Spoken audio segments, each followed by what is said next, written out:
Сот тутуму эгемендүү мамлекеттин башкы максаты болгон адам укугун жана эркиндигин сактоого чоң салымын кошуп келүүдө.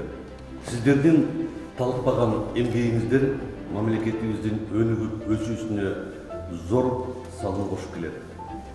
Ар бир ишти кылдаттык менен аткарып, эң жакшы жыйынтыктарга жетишип, үзүрүн көрүп жатканыңыздар өлкөбүздүн эртеңи, келечек муундардын кийинки тагдыры үчүн деп ойлойм.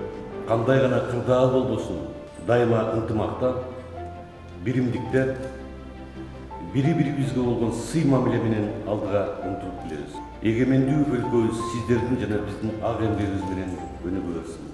Чек шаарынын Свердлов райондук сотунун консультанты Илибаева Жылдыз Ишембаевна.